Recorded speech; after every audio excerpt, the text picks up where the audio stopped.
നമസ്കാരം. മലയാളി വാർത്തയിലേക്ക് സ്വാഗതം. ഇറാൻ ഇസ്രയേൽ സംഘർഷം പശ്ചിമേഷ്യയിൽ കൊടുമ്പിരി കൊള്ളവേ അബ്രഹാം സഖ്യം രൂപീകരിക്കാനുള്ള സാധ്യത വർദ്ധിക്കുന്നതായി നിരീക്ഷണം. ഇറാന്റെ പ്രകോപനങ്ങൾക്ക് പിന്നാലെ യുഎസും യുകെയുമായി സംസാരിക്കുകയാണെന്ന ഇസ്രയേലി പ്രതിരോധ ഉദ്യോഗസ്ഥരുടെ വെളിപ്പെടുത്തലാണ് ചർച്ചയ്ക്ക് ആധാരം. ഇറാനെതിരെ യുകെയും അമേരിക്കയും കൂടെ ചേർത്ത് സഖ്യം രൂപീകരിച്ച് പ്രതിരോധിക്കാൻ ഇസ്രയേൽ താൽപര്യപ്പെടുന്നുണ്ടെന്ന വിവരങ്ങൾ നേരത്തെ പുറത്തുവന്നിരുന്നു. ഇസ്രയേൽ പ്രധാനമന്ത്രി ബെഞ്ചമിൻ നെതന്യാഹു അബ്രഹാം അലയൻസിന്റെ സാധ്യതകളെക്കുറിച്ചും പരസ്യമായി സംസാരിച്ചിരുന്നു. കഴിഞ്ഞ ആഴ്ച യുഎസ് കോൺഗ്രസിന്റെ സംയുക്ത യോഗത്തിൽ നടത്തിയ പ്രസംഗത്തിലാണ് ഇസ്രയേൽ പ്രധാനമന്ത്രി ബെഞ്ചമിൻ നെതന്യാഹു അബ്രഹാം അലയൻസ് എന്ന വാക്ക് പ്രയോഗിച്ചത്.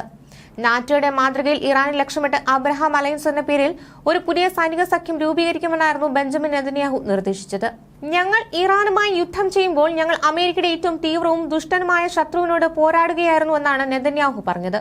ആണവ ഇറാനെ തടയാൻ ഇസ്രയേൽ പോരാടുകയും പ്രവർത്തിക്കുകയും ചെയ്യുമ്പോൾ ഞങ്ങൾ സ്വയം സംരക്ഷിക്കുക മാത്രമല്ല നിങ്ങളെ സംരക്ഷിക്കുകയും ചെയ്യുന്നുവെന്നും അദ്ദേഹം വാദിച്ചിരുന്നു. ഞങ്ങളുടെ ശത്രുക്കൾ നിങ്ങളുടെ ശത്രുക്കളാണ്, ഞങ്ങളുടെ പോരാട്ടം നിങ്ങളുടെ പോരാട്ടമാണ്, ഞങ്ങളുടെ വിജയങ്ങൾ നിങ്ങളുടെ വിജയങ്ങളായിരിക്കുമെന്നായിരുന്നു അദ്ദേഹം വ്യക്തമാക്കിയിരുന്നത്. അബ്രഹാം സഖ്യം നിലവിൽ വരികയാണെങ്കിൽ വലിയ സംഘർഷത്തിലേക്കാവും ലോകരാഷ്ട്രങ്ങൾ ചെന്നെത്തുക. ഇത് മുന്നിൽ കണ്ട് പ്രശ്നങ്ങൾ കൂടുതൽ ഗുരുതരമാവാതിരിക്കാൻ അമേരിക്ക സഖ്യത്തിൽ ചേരാൻ താൽപര്യം പ്രകടിപ്പിക്കില്ല എന്നാണ് വിദഗ്ധ അഭിപ്രായം. ഇറാൻ ഇസ്രയേലിനെ ആക്രമിച്ചാൽ ഇറാന് കനത്ത തിരിച്ചടി നൽകാൻ അമേരിക്കയും ബ്രിട്ടനും ഒരു പദ്ധതി തയ്യാറാക്കിയെന്ന് ഇസ്രയേലി പ്രതിരോധ ഉദ്യോഗസ്ഥൻ പറഞ്ഞിരുന്നു. ഇതിനെ ഇസ്രായേൽ വിളിക്കുന്നത് അബ്രഹാമിന്റെ സഖ്യമെന്നാണ്. ഇസ്രയേൽ എന്ന ഭൂപടത്തെ സൂക്ഷിച്ചു നോക്കിയാൽ മാത്രം കണ്ടെത്താവുന്ന കുഞ്ഞൻ രാജ്യം, ലോകത്തെ ഏറ്റവും ചെറിയ ന്യൂനപക്ഷമായ 70 ലക്ഷം ജനസംഖ്യ, എന്നിട്ടും യുദ്ധത്തിൽ ഇവരെ തോൽപ്പിക്കാനാകാത്തത് ഈ അബ്രഹാമിന്റെ മക്കൾ എന്ന വാദം സമൂഹ മാധ്യമങ്ങളിലും ശക്തമാക്കുകയാണ്. ആ നിലയ്ക്കാണ് ഇറാനെ നേരിടാൻ അബ്രഹാം സഖ്യം ഇപ്പോൾ ഇസ്രയേൽ പ്രഖ്യാപിച്ചിരിക്കുന്നത്. ഇറാന്റെ അപ്രതീക്ഷിത ആക്രമണത്തിന് മുന്നോടിയായി യുഎസും യുകെയുമായി ഏകോപിപ്പിക്കുകയാണെന്ന് ഇസ്രയേലി പ്രതിരോധ ഉദ്യോഗസ്ഥർ പറയുന്നു. ഇറാൻ ഏപ്രിൽ 2ാം വാരം 300 മിസൈലുകൾ ഇസ്രയേലിലേക്ക് അയച്ചിരുന്നു. ഇറാന്റെ സൈനിക ആസ്ഥാനം ലബനനിൽ ബോംബിട്ട് ചാരമാക്കി. ലബനനിലെ ഹിസ്ബുള്ളയ്ക്ക് പരിശീലനം നൽകാൻ എത്തിയവരെയായിരുന്നു അന്ന് ഇസ്രയേൽ തകർത്തത്.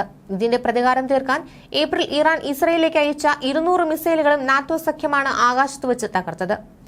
സഖ്യകക്ഷികൾ പിന്തിരിപ്പിക്കുന്ന ടെഹ്റാൻ ഏപ്രിലിൽ സമാനമായ ആക്രമണം ആവർത്തിക്കുന്നതിന് ഇപ്പോൾ കളമൊരുങ്ങിയിരിക്കുകയാണ്.